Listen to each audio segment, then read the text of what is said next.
تقدیر پڑھنا سب کا کام ہے، تقدیر بدلنا سب کا کام ہے۔ اور تقدیر کی بھی 3 قسمیں ہیں، ہمارے علماء نے کہا میں اس میں کیا آپ کو الجھاؤں، لیکن تقدیر قضائے مبرم بلکہ شبیہ مبرم، جو معلق ہے وہ تو عام مومن کی دعا سے بھی بدل جاتی ہے، وہ نیک کام کرنے سے بھی معلق، لیکن شبیہ مبرم جو ہے وہ کوئی نہیں بدل سکتا، ہر آدمی کے بس کا نہیں ہے، وہ کام صرف غوث پاک ہے۔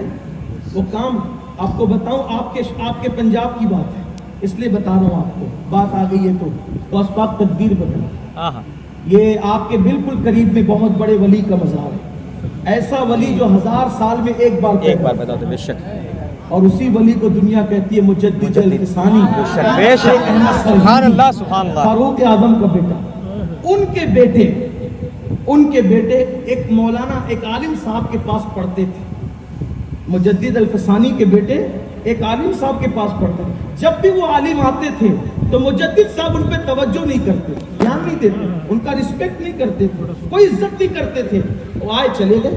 ایک دن بچوں نے کہا ابا ہمارے استاد آتے ہیں جو ہمیں بڑی محنت سے پڑھاتے ہیں، آپ ان کا رسپیکٹ نہیں کرتے، عزت نہیں کرتے، وہ آتے ہیں تو آپ نظر انداز کرتے ہیں۔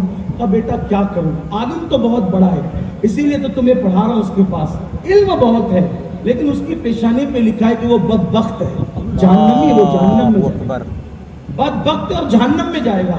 بچوں نے پیر پکڑ لیا، ابا آپ کے بیٹوں کا استاد بدبخت اور جہنم میں جائے گا تو پھر آپ کس لیے؟ فرمایا بیٹا یہ وہ تقدیر ہے جو میں پڑھ تو سکتا ہوں بدل نہیں سکتا، میرا وہ مقام نہیں ہے کہ یہ شبیہ مبرم کو میں بدل دوں، معلق کی بات الگ ہے، یہ میں نہیں بدل سکتا۔ تب کوئی تو بدل سکتا ہوگا، کہاں؟ ایک ہستی ہے، وہ بغداد میں سو رہا ہے، عبد القادر جیلانی نبی کا شہزادہ۔ میں ان سے گزارش کروں گا اگر مقبول ہو گئی تو تمہارے استاد کا بیڑا پار ہے۔ غوث پاک کے پردہ فرمانے کو 500 سال ہو چکے ہیں، قبر میں 500 سال سے آرام کر رہے ہیں، اور مجدد صاحب کیا کہہ رہے ہیں؟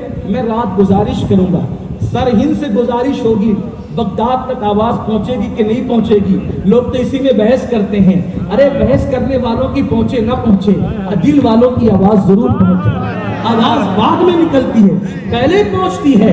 مجدد صاحب نے کہا بیٹو انتظار کرو، اگر ان کی بارگاہ میں گزارش قبول ہو گئی سمجھ لینا تمہارے استاد کا بیڑا پار ہے۔ صبح ہوئی، استاد آئے، اب مجدد الفسانی نے ان کی عزت کی، ان کی تکریم کی، احترام کیا۔ جب وہ چلے گئے بچوں نے پوچھا ابا کل تک تو حال یہ تھا اور آج صبح کو حال بدل گیا، آپ آج بہت عزت کر رہے تھے۔ فرمایا بیٹا میں نے دیکھا کہ تمہارے استاد کی پیشانی پہ لکھا ہے نیک بخت اور جنتی ہے۔ کہا راتوں رات تقدیر کیسے بدل گئی؟ کہا رات بغداد والے سے کہا تھا کہ میرے بچوں کا استاد ہے، جہنم میں کیسے جائے؟ میری گزارش قبول ہو گئی اور میرے مرشد نے اس کی تقدیر سے جہنم کو مٹا کر کے اس کو جنتی اور نیک بخت لکھ دیا۔ سبحان اللہ سبحان اللہ سبحان اللہ سبحان اللہ۔ کہنے لگی سرکار مجھے بیٹا چاہیے، اولاد عطا کریں۔ فرمایا ٹھیک ہے، ہاتھ اٹھائے، اللہ اس کو بیٹا دے۔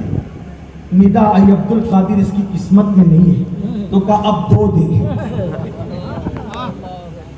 عبد القادر ایک نہیں ہے میرے بندے، تم 2 مانگتے ہو، اب 3 عطا کر۔ ایک نہیں تم 3 کہتے ہو، 4 عطا کر۔ ادھر سے سوال بڑھتا ہے، ادھر سے گزارش بڑھتی ہے۔ 7 بیٹے کہے، ارشاد ہوا ایک نہیں تم 7 مانگتے ہو۔ عرض کی اگر نہیں دینا تھا تو مجھے توفیق کیوں تھی مانگنے کی؟ جب مانگنے کی توفیق دی تو پھر عطا بھی کر دے۔ اللہ تعالیٰ نے اس خاتون کو 7 بیٹے عطا